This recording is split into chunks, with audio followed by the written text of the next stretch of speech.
Hello，大家好。最近几周，加拿大疯狂的房产市场有所降温，全国房产市场已经从供不应求的卖方市场转向供求关系更加平衡的市场。虽然交易仍然很活跃，但是早就不像过去那么火爆了。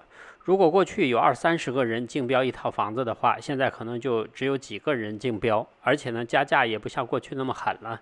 过去3个月对房产经纪来说，很可能是他们职业生涯中最好的几个月。加拿大房产经纪协会的数据显示，5月份销售于新上市比率有所下降，这是自1月份峰值以来连续第4个月下降。虽然这一比率仍然很高，但是买家退出房产市场的速度比卖家快，大多数市场的比率仍在下降，并且远低于峰值。6月份我给出的建议是，能捡到漏就出手，捡不到漏就不要急于出手。反正市场正在走下坡路，急什么？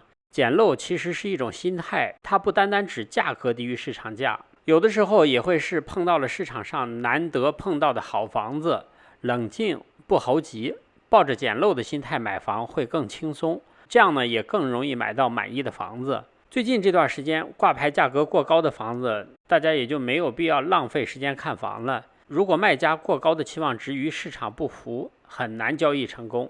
尽量要找那些等于或者是低于市场价挂牌的房子，这样的卖家才是真正诚心卖房的，值得你花时间去看房。从目前的情况来看，6-7月份的销售情况肯定会越来越差，市场会逐渐平静下来。今年剩下的时间，对加拿大房产市场来说，最重要的因素可能就是新移民增加的数量了。联邦政府计划在今年迎来40.1万名的新移民。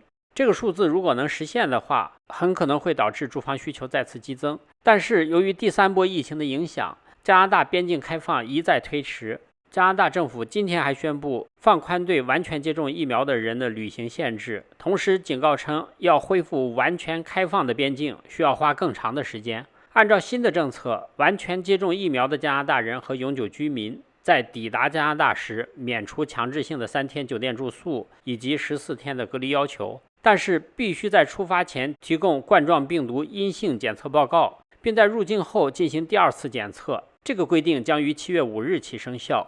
政府说，这一新措施的目的是帮助居住在美国的加拿大人回家，而且呢不会增加他们隔离的成本和负担。另外呢，它还可以加快新移民和学生等非永久居民的入境。加拿大政府宣布，美加边境将继续保持关闭，直到75%的加拿大人接种了第1剂疫苗，并且20%的人接种了第2剂疫苗。官方数据显示，目前有73.4%的人接种了第1剂疫苗，但只有14.7%的人接种了2剂疫苗。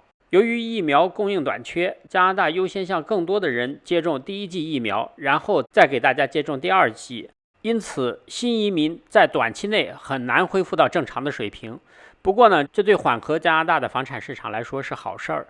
尽管如此，加拿大房产市场也不会很快崩溃。一方面呢，是因为交易仍然非常活跃，这样的话，只要卖家肯降价，就会有人选择出手，更多的人则会采取观望的态度。以上就是今天我要给大家分享的内容。我的频道每天都会分享一些加拿大的生活经济、房产资讯，欢迎订阅，谢谢观看，再见。